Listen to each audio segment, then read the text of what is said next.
I'm Alexa Burton, and you can call me Lexi. Now, I would like to welcome you to today's episode of Two Chairs and a Camera. With me today, I've got Joe Tarantino. Thanks for having me. I look forward to doing this for quite a few weeks now.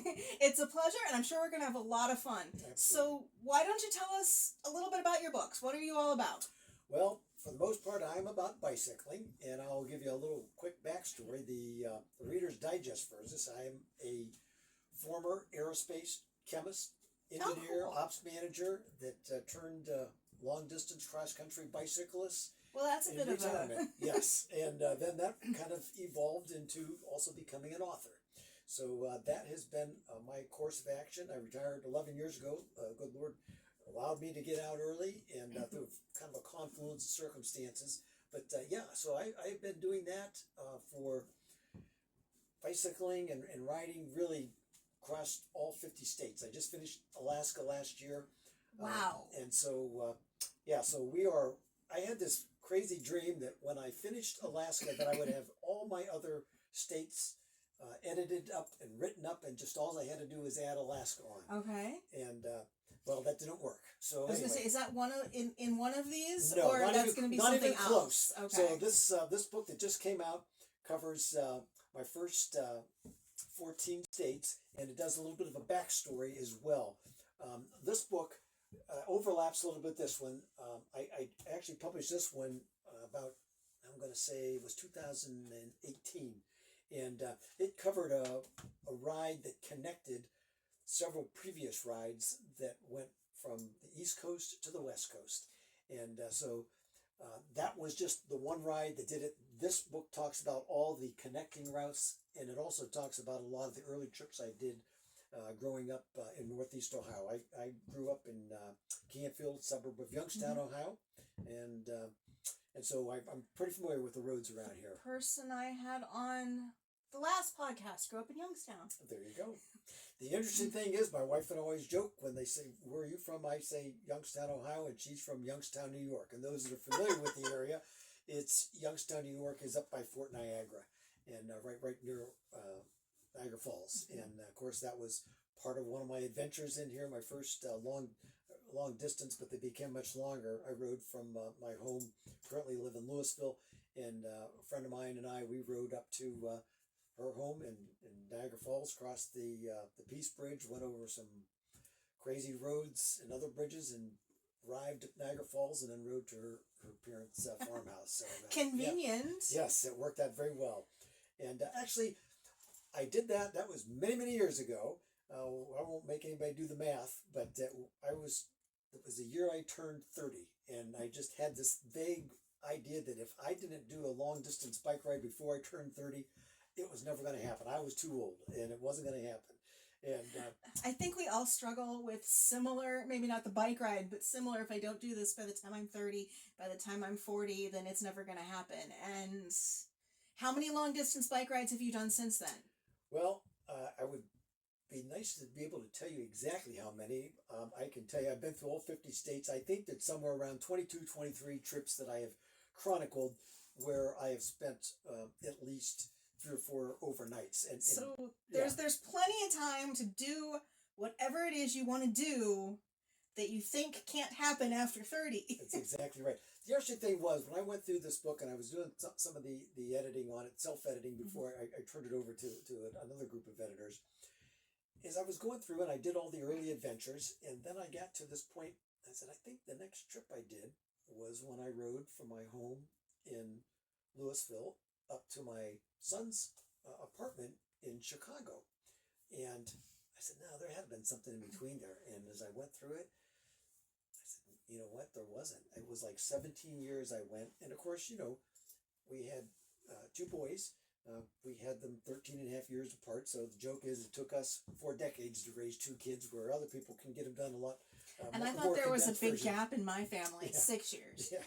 So anyway, and it just really struck me when that was one of the things that came out for me personally as I went through this book, is that how fast life goes by. 1 minute I'm thinking I've got to get a bike ride in if I'm going to ever do a long distance bike ride, I got to do it before I hit 30, or it's just not going to happen. And the next thing I know, I'm retired, and here I am. Smaller scale, but I was just pulling tomatoes out of the garden, and now I'm prepping for Christmas. There you go. It doesn't take long. And what's the old saying? You know, the days are long, but the years go by fast. Yeah. And part of what happened after I finished this trip across the United States, connected all these different routes, and that's where I thought the bicycling was going to end. Now, have you ridden consecutively from one side of the U.S. to the other? No, okay. I just never really was able to carve out enough time to do it. When I first graduated from college, I thought, you know what, I'll take a month off. It's about 3,000 miles. I can do 100 miles a day. Of course, I was 22 back then, and I got a job right away out of college, and it just didn't happen. And as I became, first son was born, and I got increasing responsibilities at work. Mm-hmm.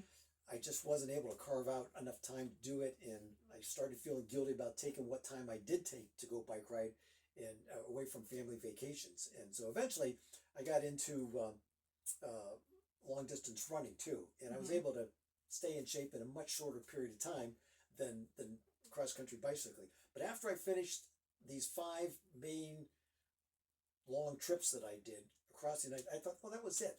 And then when I got back home, I just started thinking, man, there's something else. I'm not done yet. And so it kind of became what I called a 50 by 70 challenge. I wanted to get all 50 states in before I hit 70. And I made it with almost 2 years to spare. Now, do you have any kind of map or something at home that like highlights the parts that you've taken? I do. And actually, if you get on my website, it's joetbikes.com. You'll find a lot of the information there, a lot of pictures thing, but there is a map that has all the main routes. Well, I will try and find that map and put that up here because this is quite interesting.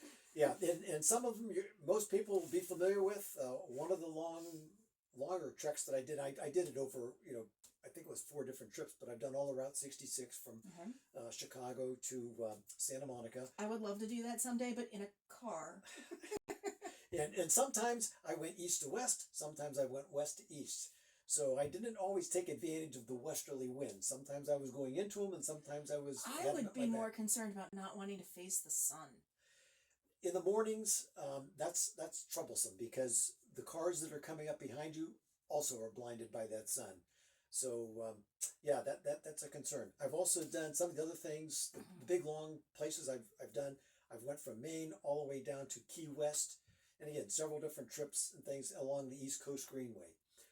I've done all of the Ohio to Erie Trail, which starts up in Cleveland and finishes up in Cincinnati, and then I took kind of a back way through Kentucky up and down some hills and that, and ended up in Nashville. And from Nashville, I picked up the Natchez Trace, and that obviously goes down to Natchez, Mississippi.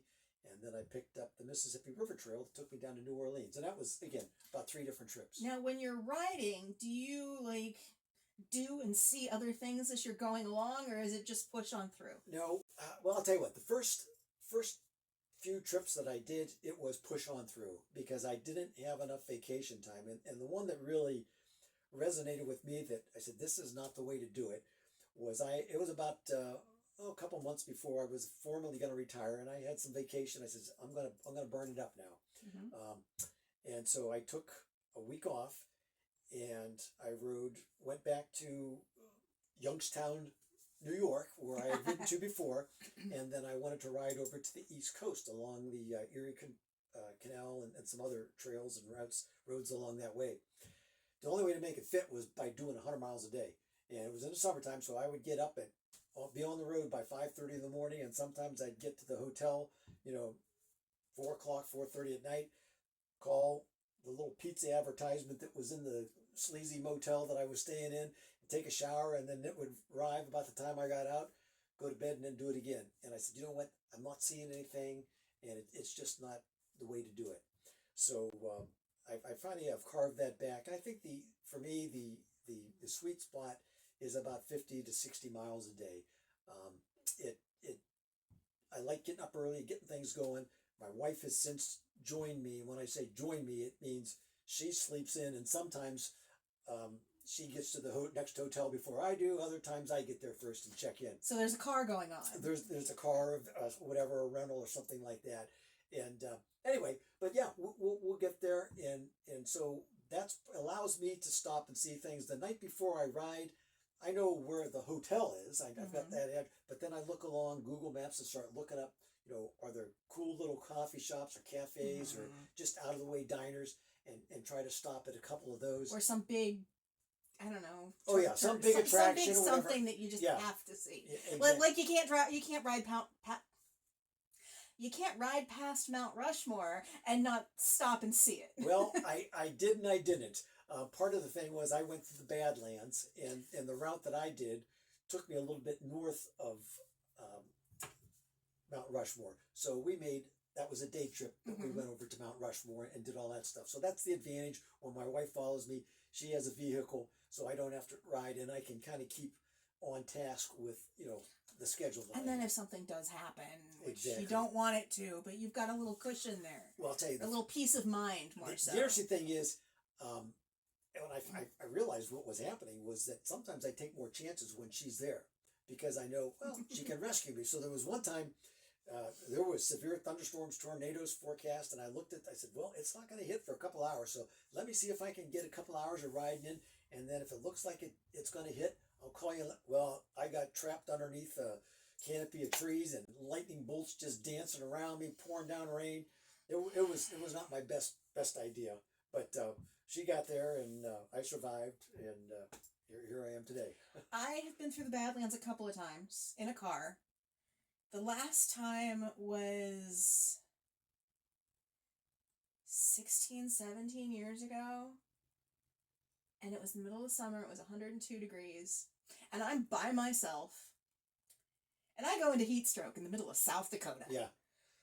That was terrifying. Well, and it's interesting that you mentioned that because this was in late July, and it was hot. I know what I need to ask you. And I did discover that the Badlands were appropriately named.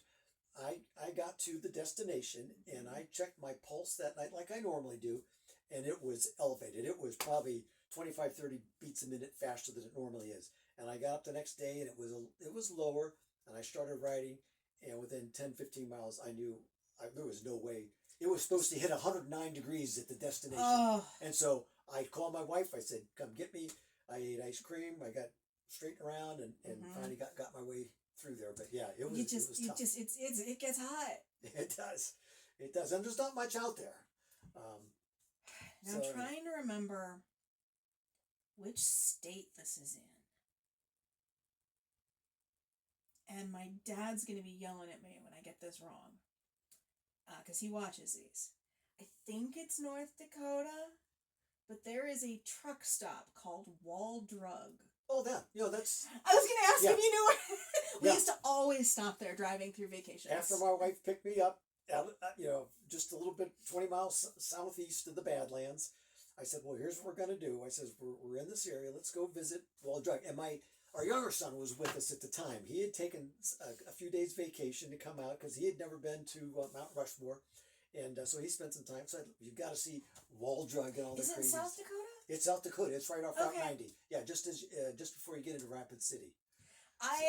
We used to go every single year because we drive all the way through to the far side of Montana and back. Okay. And we'd always go to Wall Drug, and I remember the jackalope everything and all the little. And it's been years. There's actually some artwork in there, and we were looking at it. It's a big post, and it was painted by the artist came from Louisville, Ohio. Oh, that's interesting. Yeah, but you can't miss Wall Drug because when you're coming out on 90, it's about every 2 minutes there's free a sign. ice water. Yeah, free ice water. But it's interesting out that the interstate out there, and in Montana too.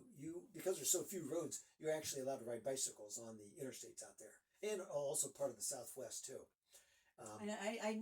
I've been on those roads, but it didn't dawn on me, or I've never seen it. I've only seen a couple other crazy people other than myself. But actually, some of those roads, or the interstates, are actually safer than some of those back roads because they're twisty, turny. They don't have a good berm to ride on. Whereas the interstate, you got a nice wide berm, and I've kind of got to the habit. I got a little mirror, and I'll kind of tune in and I'll kind of look. Oh, there's a truck coming, or there's a series of trucks, and so I wait. And as soon as they go by, I swing out and kind of get into the draft, and it kind of pulls me along there. So. Scariest driving experience in my life was in Montana.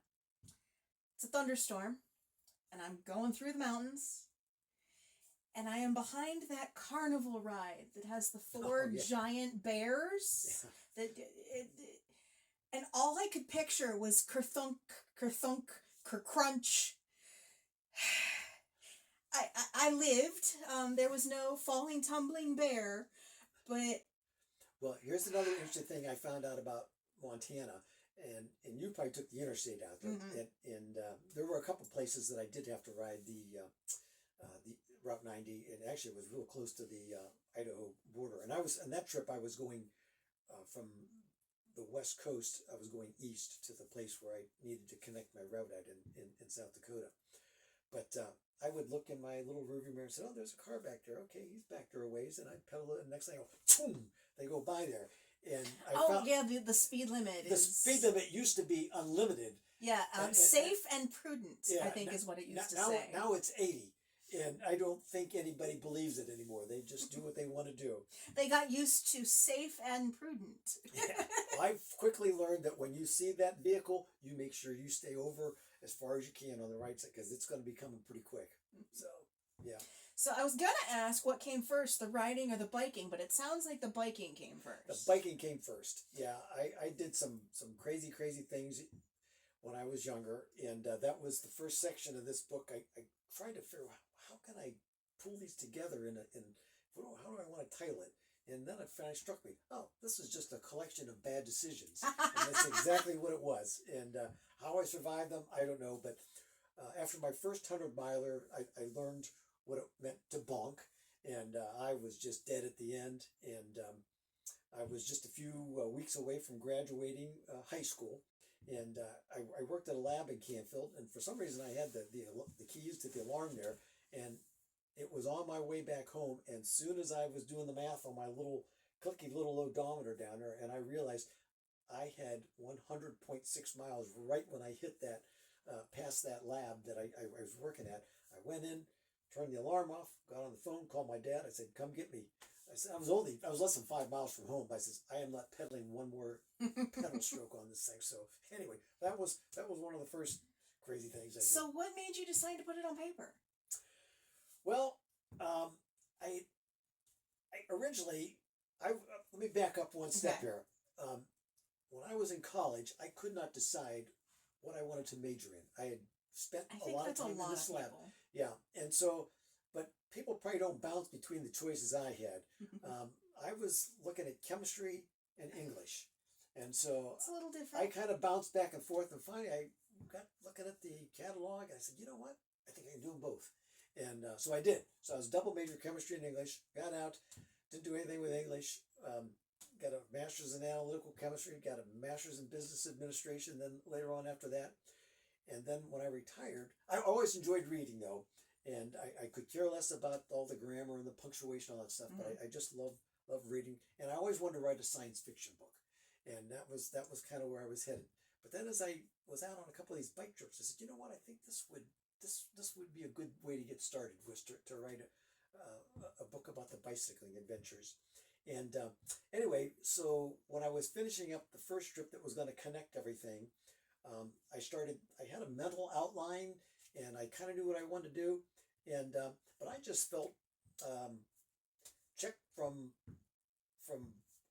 no other way. I just felt checked from God that this was not what I was supposed to be doing, that I had prayed for protection on this trip. And, I was going to make it. It was only, 10 miles from where I was going to end up going. And I was going to make it. And I felt like, you know what? I was supposed to write something different than a science fiction book or just a bicycle book about my adventures. So the first book is more of a devotional style, kind of based on the 23rd Psalm. So when I got through that, and then I started going through and getting some editors, this one, I was going to write all about my bicycling adventures too, all 50 states. Well, by the time the editors got through, they said, no, this reads like a bicycling journal. We want to make this more of a memoir style.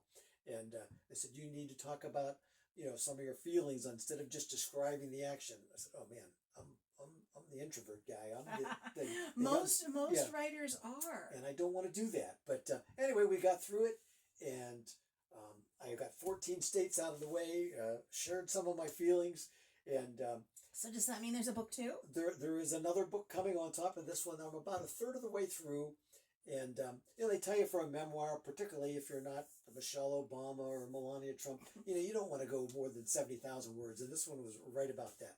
So the other one, I've justified going a little longer, that it is not going to be quite the memoir style.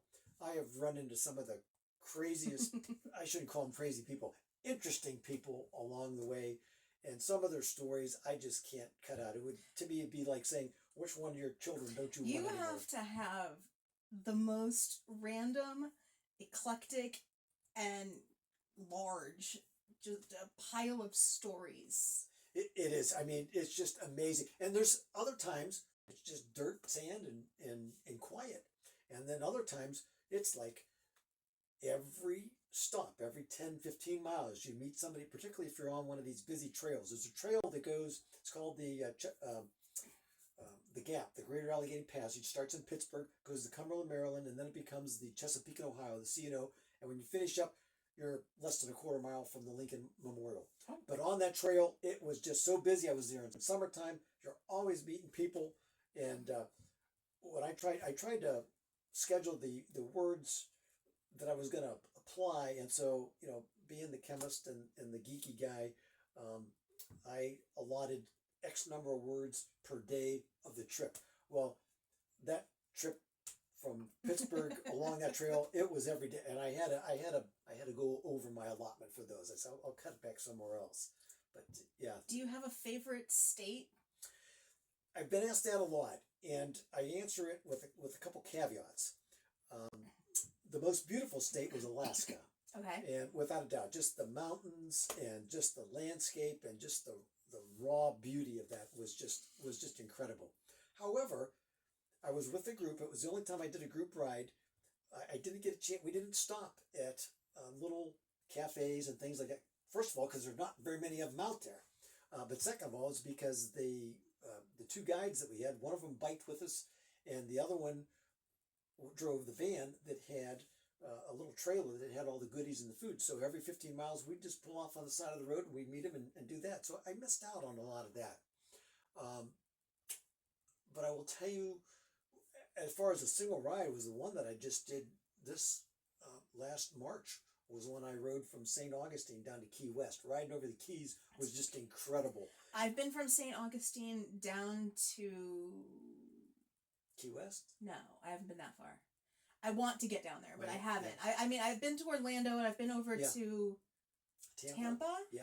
Yeah. So Tampa's south of Orlando, right? Kind of more east, but a little bit south. And is it or a little west. It's west. It's west. Yeah, Is yeah. it Clearwater? Clearwater's over there? by Tampa. I've been there. Yeah. And it's gorgeous. I love St. Augustine. I love Daytona. I love Orlando. I want to get to Key West. I haven't done it Well, yet. I will tell you one thing that I did not research well enough. We spent the night in Daytona, and I quickly realized Bike Week did not mean bicyclist, and there was probably 500,000 of them, and so anyway, that made it kind of busy. Okay. But that was probably one of my favorite rides. But probably the state that I would say would be the most rewarding was probably Washington State. Okay. And just because I started out on the Pacific side, rode up with the ocean there, Mm-hmm. and every day, every 50, 60, 70 miles, it changed so drastically. Then all of a sudden, I turned to the east and I start climbing the Cascades, and you go into these monstrous, beautiful, evergreen trees, and then you keep climbing and climbing, and then you see Mount St. Helens in the distance, and you see Mount Rainier in the distance, and they get larger and larger and larger. Next thing you know, you're climbing. I climbed up the Cascades into the pass. Probably I started at 4:00 in the morning. It was pitch black, and I was pretty nervous about that one. My wife was not going to be there for this one, so I was on my own. And if I was going to make it, it was going to be without her. and then you get to the top, you go screaming down the mountain, and the next thing you know, you're in the eastern Washington deserts. And it just was the people that I met there that were just there at the right time that helped me out whatever I needed. It was just incredible, and it was a very emotional and a spiritual experience for me. I just really felt the presence of God through that as I rode in that, and it was a very rewarding thing. And I'm glad I'm through it. I don't know that I'd want to do it again by myself, but it's done. It's always better with somebody else with you. Yeah. But I want to back up just a minute to Florida because I got a funny one. I've been to Bike Week a few times on purpose. Okay. Maybe the third or fourth time I've been down there. My mom calls me. I saw it on the news that it's Bike Week and there's 500,000 bikes down there and you need to be careful. And I literally take the phone away from my ear and I look at it. And I'm not on video call. Mom, why do you think I'm here? Oh. Went down 4 Bike Week. Well, now, when you rode through South Dakota, did you stop? If you're a biker, did you stop at Sturgis? I have not been to Sturgis. And as far as me being the biker, I am on speaking terms with a clutch. I'm a passenger princess. Okay. Gotcha. But no, but some of my earliest, I don't know how old I was. I must have been at least 6. Some of my earlier memories was driving through South Dakota, North Dakota, Minnesota, going on vacation to my grandparents' house, and it was the lead up to Sturgis. So I'm in the car and we're just surrounded by bikes, and it's so cool. Well, I'll tell you what, Sturgis and I did not get along very well. It wasn't... Did you end up there at Bike Week too? I did not end up there at Bike Week, but I was traveling and I was, there was a whole circumstances that just caused us to switch our whole thing around, and it's detailed. Hopefully it's clear enough, but there was a death a sudden death of a very good friend that my wife had to fly home for the same time. My son was flying out, and so anyway, so I had to get back to this other spot. We rerouted it and figured it all out, and it was another one of those days where it was going to get up and finish right around 100 degrees, and I'm riding, and so I got up early, and so I'm doing okay, and then I ended up on this back road that was supposed to take me through this beautiful trail and save me about 5 miles, and it came to a chain link fence that said no trespassing, violators will be prosecuted. So I put in, okay, let's get out of bicycle routes, let's put in car routes, and it took me back on the highway, and I ended up going into Sturgis, and I thought, well, I'm just going to get a quick meal here before it gets too hot, get some breakfast, and it was not a quick meal. It just, all I ordered was their, 1 egg, toast, and a couple slices of bacon, and it was over an hour before I finally left. There were 2 ladies next to me. They got up and left. They just said, they saw the server, they gave them the money, and they said, we didn't get our food, here's the money for this, we're leaving. And so about 5 minutes later, I did the same thing. She goes, oh no, it just came up. So anyway, when I finally met my wife and our son at the next stop, I said, that's it. We were supposed to spend the night in Sturgis. It was about 20 miles away. I said, I am not ever going back to that town again. And I occasionally, I'd be in restaurants and things if they screw up, so they get over it. But by the time we figured it out, it was actually better to stay where we were. It saved us backtrack a little bit. But yeah, I probably won't go back to Sturgis again. I would love to see Sturgis Bike Week. It's just, I know there's something about that chaos that I love. And I'm an introvert too, so tell me why that makes sense. Yeah. But I like to be a part of the chaos. I just like to be just outside it. Well, I suppose that would be okay at some point in time in my life, but not when I am trying to complete a 75 mile ride, not when you're on a... before it gets to be 100 degrees. Yeah. And it just didn't work out. Well, and it wasn't Bike Week. It was just, you were just getting through. It was a different thing. Yeah. There's another thing when people ask me, they say, did you ever do RAGBRAI? And I can't remember what the acronym is. It registers something or other, but it's across Iowa. and it's a big, probably, I don't know, 10, 20,000 bicyclists every summer, end of July, beginning of August, and I'm thinking, that I can't imagine it being hotter, and it is just one great big party, and that just has no appeal to me. I just would rather be out by myself and ride and get it done and go from place to place. Get in your zone. And... Yeah, exactly. But now, do you listen to music or audiobooks or anything? No, when you I go? try to stay alert. Go? I try to stay alert because I've always got my antenna up for dogs. And if I hear the barking, I don't want to have music on or anything. So I do a lot of thinking, meditating.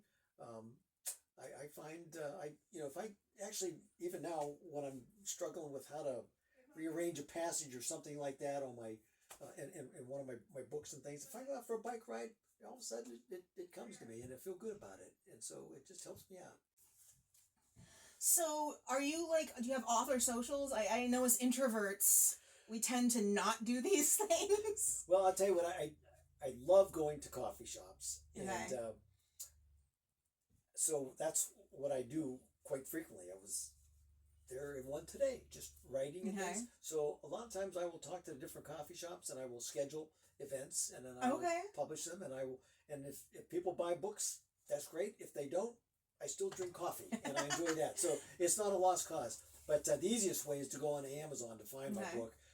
It's Pale Pink Roads and Joe Tarantino, and you'll find that pretty easily. And it's also on my author page on Amazon, and then this book will pop up there as well. But I really strongly recommend people read this one first, because this one I just don't feel like it was. I don't want to say a practice. It's a different book. beast. It's a different beast.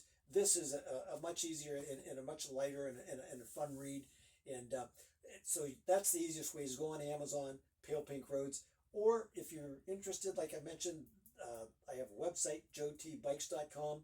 There's links to all my social media accounts there, some of the organizations I donate money to, and also a lot of, like I said, the map, some of the pictures of some of the places I've been, and links to where you can buy my book or contact me directly if you think it'd be more valuable to have a signed copy, or you've got questions. Signed copies are always fun. Yeah. So anyway, that's probably the easiest way, is on Amazon, Pale Pink Roads, or my website, joetbikes.com. And if in the next week or so you send me whatever links you want me to put in the description, I will load the description up with whatever you want people to be able to find. Now, the way I like to wrap things up, and I don't know if you've watched any of these before, but give us one fun fact, interesting story, wild card that doesn't have to do with books or writing, or let's say bicycling, since that's what we've been talking about. Oh, one fun something to leave the people with. Yeah, that's a tough one. Well, I'll tell you what. We just finished up Halloween. Okay, so I was a operations guy. There are 3 shifts, and anyway, I came in, and I would always get up early, go to work, because I like to check on the 3rd shift, make sure I knew how things went, get the reports out, see if the work on the floor matched the inventory and all that kind of stuff, and just get my coffee and settle into the day before the chaos of the morning meetings and all that stuff happened. And I would stick around the 2nd shift as well. So anyway, I walk in, and I go upstairs, go to the office, and kind of walk through the floor and stuff, and one of the other supervisors come up to me and says, "Hey, did you check with," I won't mention the name, he says, "Check with so-and-so today?" I said, "Yeah." He said, "Did he tell you what was going on?" I said, "No." He said, He goes, "You might want to go ask him what happened last night." Anyway, apparently this guy, Halloween was a big deal for him. He put on a Jason mask, came through the back door with a running chainsaw, and scared the devil out of the poor girls that were there working. And when I talked, I said, "Why did you think ever in anyone's lifetime that this was a good idea?" He says, "Well," he says, there was no chain on it. There was no chain." They couldn't tell that. I said, but here you are walking in. These people are working with torches. They've got needles and scalpels. And, I would have thrown a lit torch at him. Although presumably, I said, "Why don't you go home and let me think about what we're going to do?" So I'll leave the disciplinary action unmentioned, what occurred there. But yeah, that was, and again, I could write stories about what happened at work, but you know, there was all those kind of crazy things. Some of them aren't really good to repeat, but yeah, there were some fun things that happened out there. Wow. Well, that was definitely a wild So that card. didn't have to do with biking, and it didn't have to do with books.